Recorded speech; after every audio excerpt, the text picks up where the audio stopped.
Welcome to At the Office, Cleveland's home for sports talk that never clocks out. From the latest headlines to heated debates, we're diving into everything sports. It's your hosts, Noah and Matt.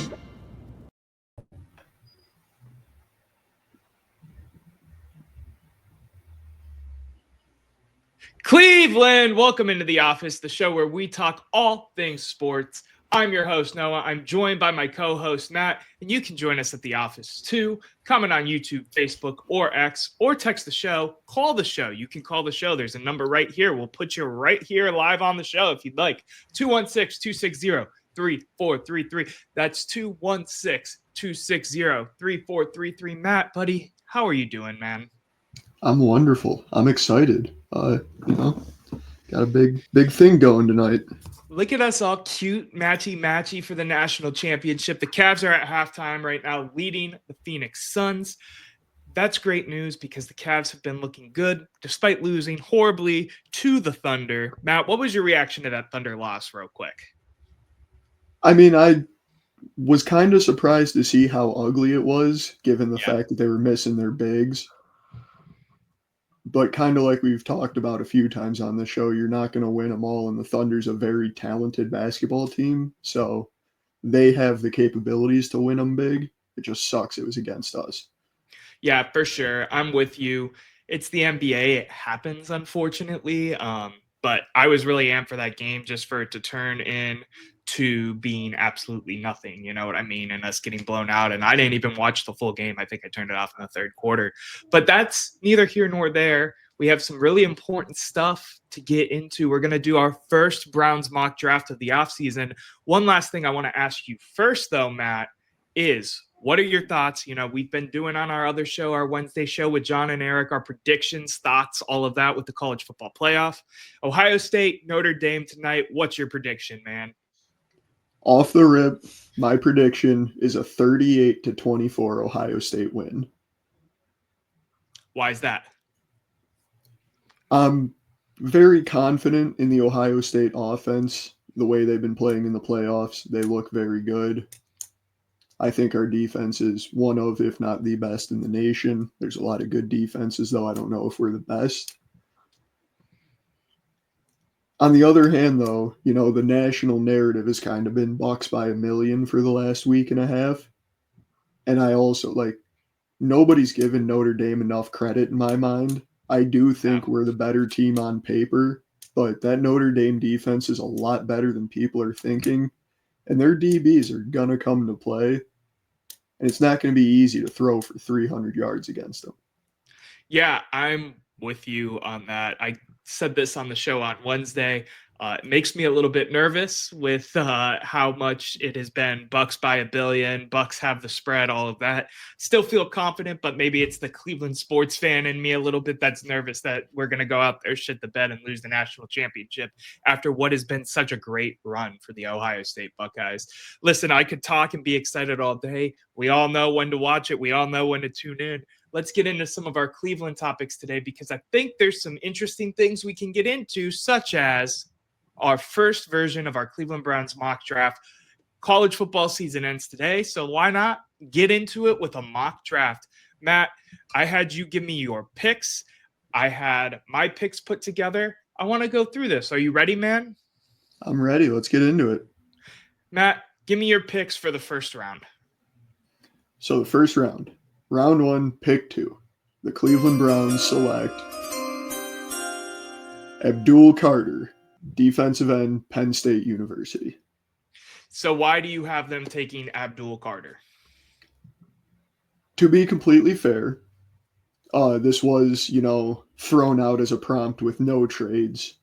And I want to lead by saying I rushed it. Give me a second. Let's throw up the rules. Mock draft 1.0 rules. We're doing 3 rounds, no trades. We used Pro Football Network's mock draft simulator and any of the unrealistic falls that happen. I've had some weird players fall into like the 3rd round, 2nd round, that kind of thing. they don't count because we're not going to be like, yep, we're going to get 2 blue chip prospects somehow, some way, when that's probably not going to happen unless something crazy happens. But let's try to be, realistic. So back to Abdul Carter. Talk me through it. I'm a big fan of, doubling down on what you're strong at to get elite at it, if that makes sense. Yeah, it does. I think it's a lot harder, especially on the defensive side of the ball in the NFL, to build a very well-rounded defense. You're either going to build a very elite secondary, a very elite linebacking core, or a very elite defensive line, have them be game wreckers, and then be solid behind that or in front of that. But it's very hard to be, solid all the way around. So I think if you can double down, get a freak athlete like Abdul Carter, he's 6'3", 252, and has insane speed. You pair him up with Myles Garrett. Abdul Carter's a little new to edge rushing, so he can learn from Myles Garrett, learn some of the finer points, the techniques from him, and then they can become a dominant force that wrecks games for 15 years. Like I was leading with there, personally, I am a fan of trading out of the number 2 slot. I just don't think there's enough talent in that spot, and we can get something from that pick and get down to like 7, 8, 9 and still get the same level of talent. A little bit lower, but, not as big of a decline. I still think that's what we should do. If we're going to stick at 2, I don't think it should be a quarterback. Yeah, that's interesting. I think Abdul Carter is the popular choice at this pick. I said it on the show already that I'm also a fan of Abdul Carter, but there has been a narrative going around about why we are so shy about quarterback and why we shouldn't go quarterback, like you said. So in my version of this mock draft, with the 2nd overall pick in the 2025 NFL draft, the Cleveland Browns select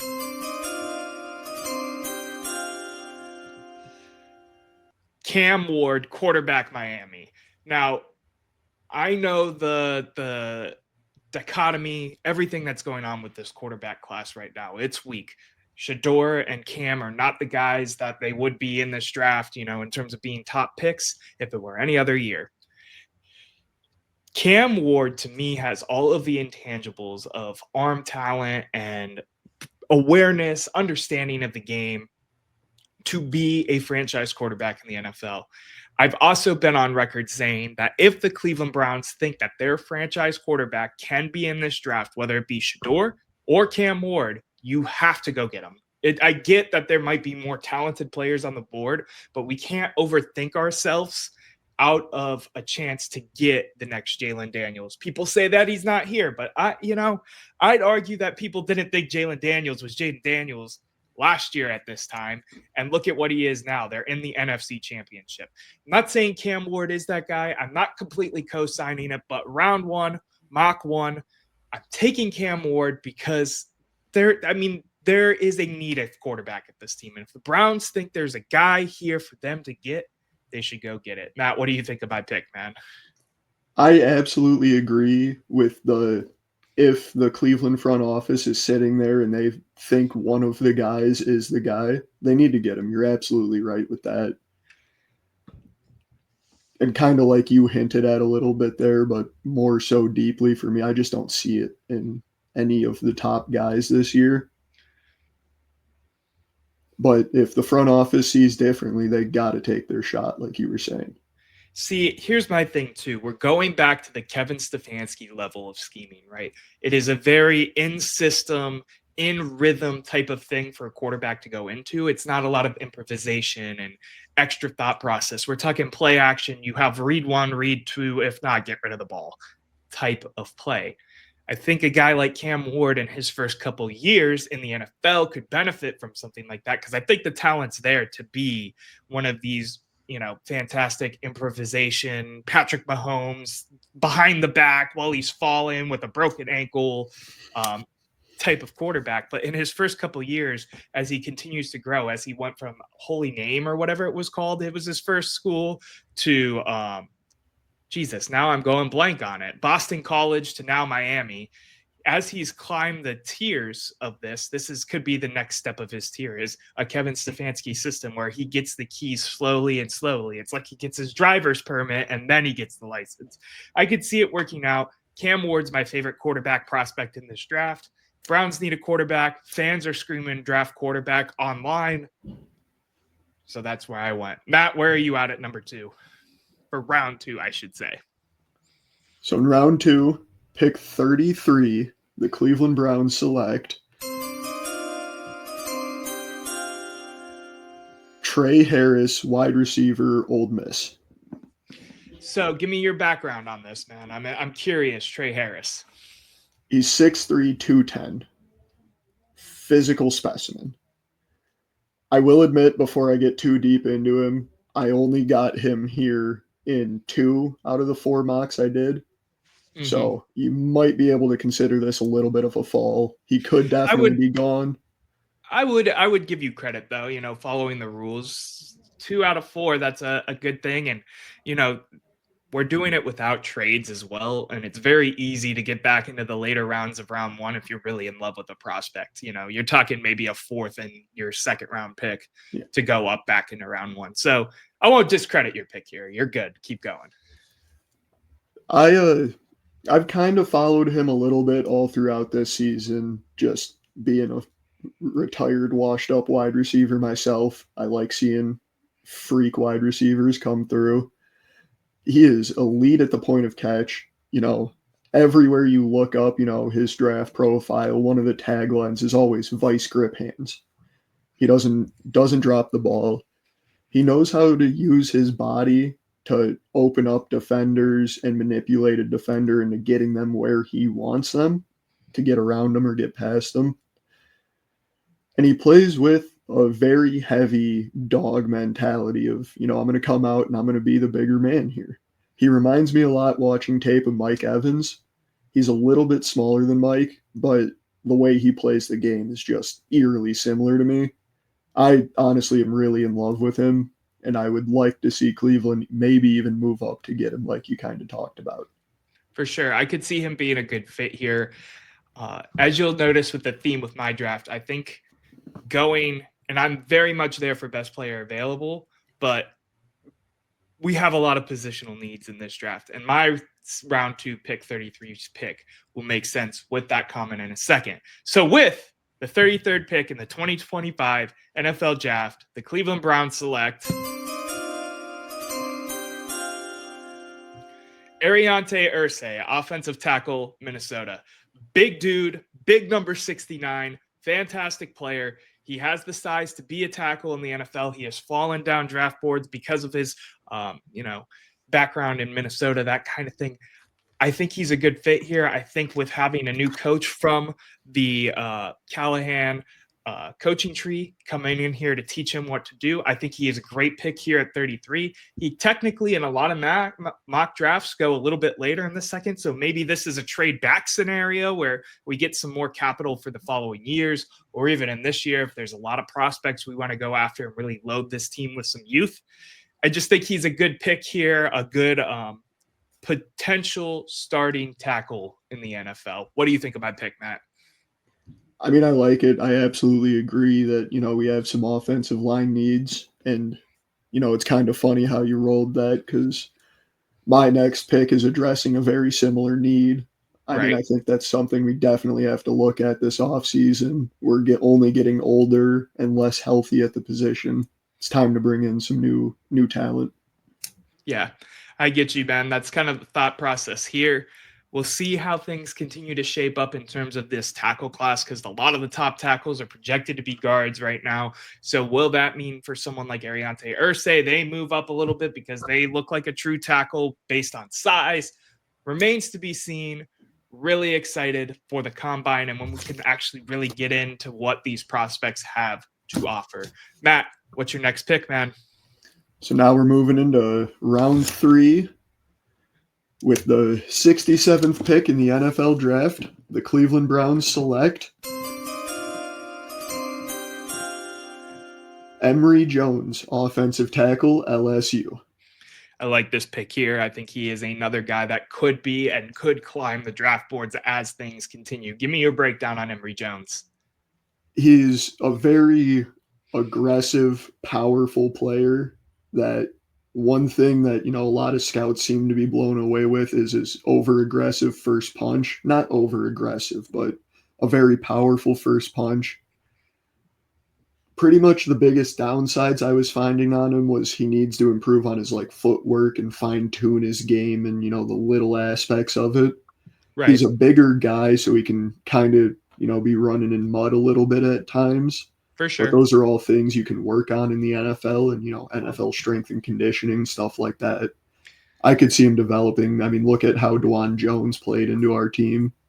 That was my exact example I was going to pull. If DeJuan Jones, who had some weight problems going into camp, ended up looking like a pretty solid left tackle before he got hurt, can make it work. I think we can make it work with a guy like Emory Jones, who does have some, being too bulky of concerns and that kind of thing. But I do like him as a round 3 value tackle. Anything else you got on my man out of LSU, or am I allowed to go to my 67th pick? Let's hear what you got. With the 67th pick in the NFL draft of 2025, the Cleveland Browns select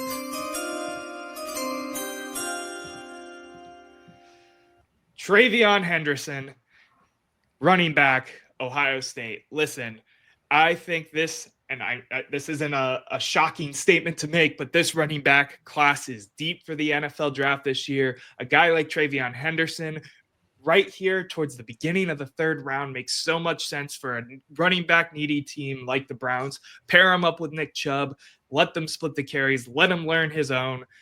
He is a solid receiver. He has solid power. I mean, if you're an Ohio State fan, you know what TreVeyon Henderson brings to the table, and I think he would be a fantastic addition to a team that is going back to the play action, that outside zone, stuff that I could see Henderson doing extremely well with in the NFL. What do you think of my pick, Matt? I have one question for you. What's and up? I don't know if you remember it or not. In this mock draft where you took TreVeyon, was Judkins gone, or are you taking Judkins TreVeyon was off? gone. A lot of the time when I get, I'm watching playoff football and stuff, I'll start doing mock drafts on my phone, just, keep myself entertained, or, I don't know, whatever. 9 times out of 10, you'll see TreVeyon here at this spot. Judkins is gone. Judkins always typically goes, at least in terms of the Pro Football Network mock draft simulator, typically goes towards the mid to the end of the 2nd round. TreVeyon, 9 times out of 10, is there at this pick. I absolutely love the pick. I mean, it's hard not to root for an Ohio State guy. And kind of talking about what we were just talking about, it's, filling an aging positional group with some new young talent that I think is very explosive and extremely talented. I agree, man. Let's hear what your last pick in this mock draft is. So, with the final pick we mocked, pick 93, the Cleveland Browns select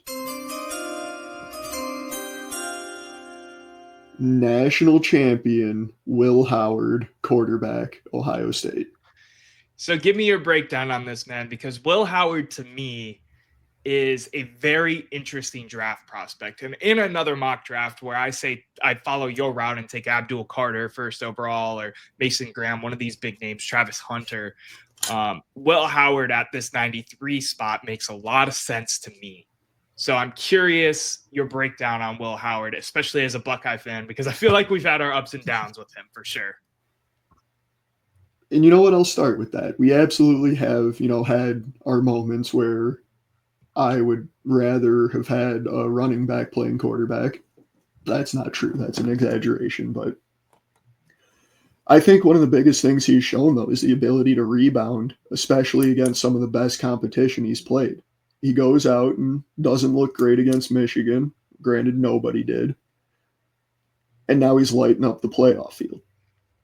Yeah. He's underrated in terms of accuracy and arm power, in my opinion. He doesn't have a super cannon arm. He's not throwing the ball 85 yards.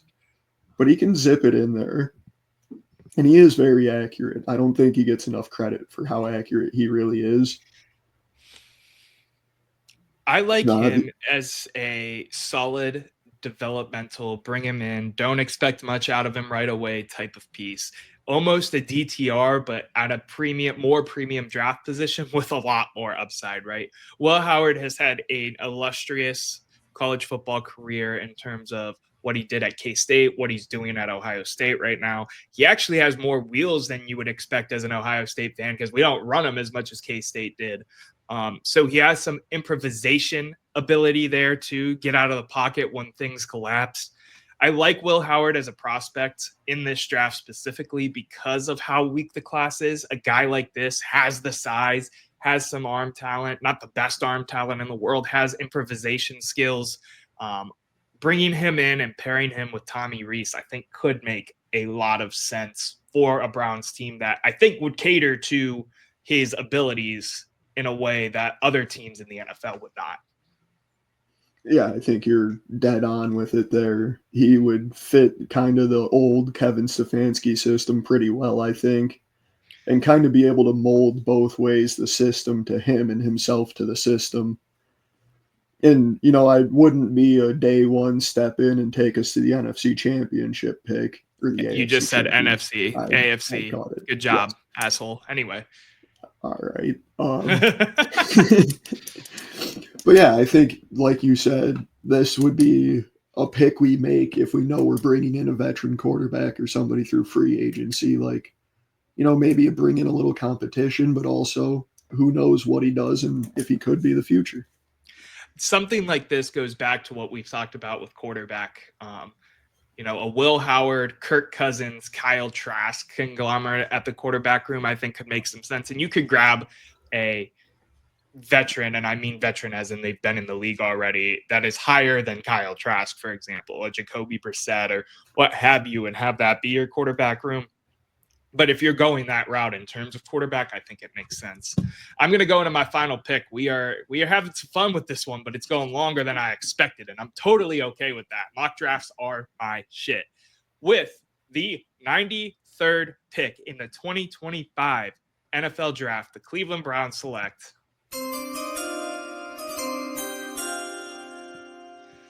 Josiah Stewart, edge rusher, Michigan. One of the better defensive lines despite the record in the NCAA last year. I think this is a good guy to add to the room of young, defensive line edge rusher talent, such as Mike Hall, Alex, what's his name? I can't remember right now. The dude from USC not USC, Central Florida, UCA. Now, regardless, there's a plethora of young talent in this room, and bringing him in and having him be a part of what we have going on here could be a fantastic addition in a later draft category. What are your thoughts on this pick, man? I absolutely agree. I think the Michigan defense, as much as I hate to admit it, has been, one of the most underrated units all year because they didn't have a successful season. But I think there's a lot of guys all across that defense, including Stewart, who will be impact guys in the league for sure, whether it's a rotational impact or whatnot. And I think, this kind of agrees with where I was thinking with Abdul Carter, just not on, a superstar level of right. Get what we're good at and get elite at it. So I love it. For sure. Listen, we're going to take this thing to commercial break. When we come back, we're going to talk a little, a couple quick hits of what we got going on with the Cavs as well as the Guardians. You're listening to At the Office, or watching if you're watching the YouTube version. We appreciate you at the Office CLE. We'll be back after these commercial messages.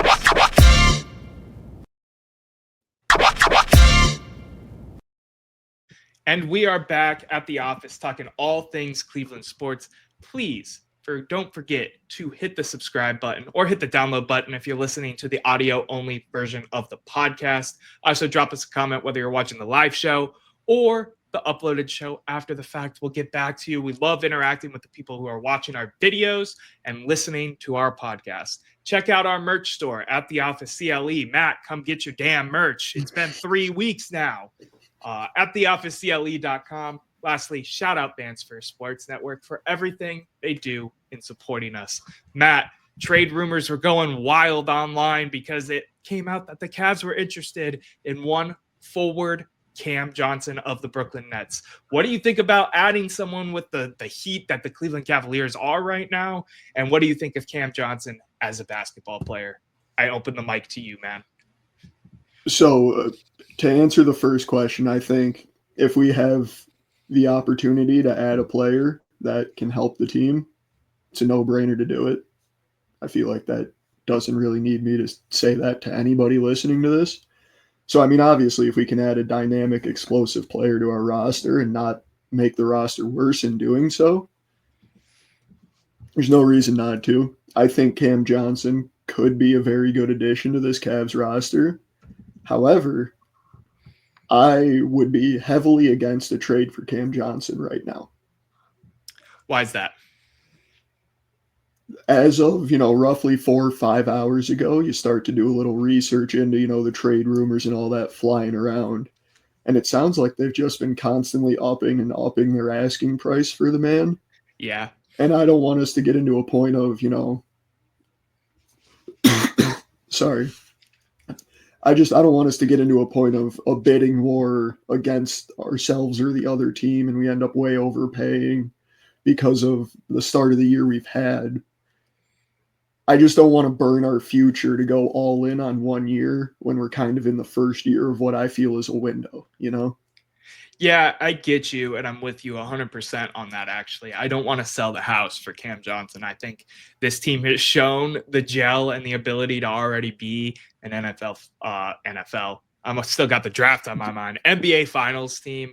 So for me, I don't personally want to do that, but if the asking price is doable, say we're giving up the next first round pick we can give up because of the Donovan Mitchell trade is our 2031 first round pick. Say it's something like that, or some second rounders, maybe one of the back end bench guys like a Craig Porter Jr. or something like that. Totally fine with it. But I don't think we're getting Cam Johnson at that price. So if it's for a lot of value, I would rather just keep what we have intact instead of trying to add another guy to this roster. I think he's a fantastic fit for the Cavs starting lineup, which is something I like about him. I think he would for sure be able to help us continue to move in a direction of winning a championship. But at what cost is it really worth it to add a guy like that is the question here. And it seems to me, and it seems to you, based off of all the rumors we've both seen, the cost is going to be way too much. What else do you think about him, Matt? Yeah, I mean, that's exactly right. And Barry in our comments there hit it right on the head. If it's not broke, don't fix it, Like you said, too. We've been one of the best teams in the league. We're in no spot that screams we need to make a move. But if one opens up, absolutely attack it, is kind of how I'm thinking about it. I'm with you 100%. Real quick, Tim Lyon said mock draft already. Tim, we're both sitting on our couch out of the playoffs. Of course, we're mock drafting already. It's the last day of the college football season, so we did just finish up our mock draft before our commercial break. Matt, I agree with you, everything with Cam Johnson. The thing to note here is that the Cavs were the ones expressing interest in Cam, and I think that makes it more interesting. So it really comes down to, the value, the trade value that they want out of him. And if it's anything more than like our 2031 first, some seconds, and a back-end bench player, I'd rather just keep everybody intact, and that's just me. Anything else you got on Cam, my man? No. Perfect. The last thing we have going on is Progressive Field had some renovation updates. I just wanted to touch on this briefly because it was being talked about on X, on Instagram, everywhere. So I wanted to show this tweet, give some credit to Michael A. Collier.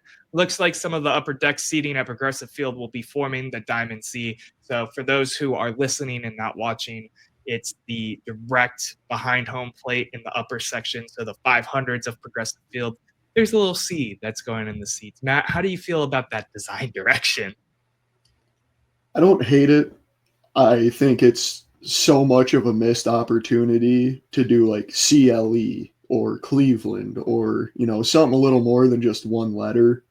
But hey, anything to give the stadium the Dolans, man. They can only afford the C. They can't afford the L and the E. That's an extra set of ordered seats that they can't afford. And we're already spending too much money on the seats, so we're not adding adding some players to win a championship this year. Come on now. Can you tell that the Guardians news has been slow lately, that we're talking about the renovations of the stadium?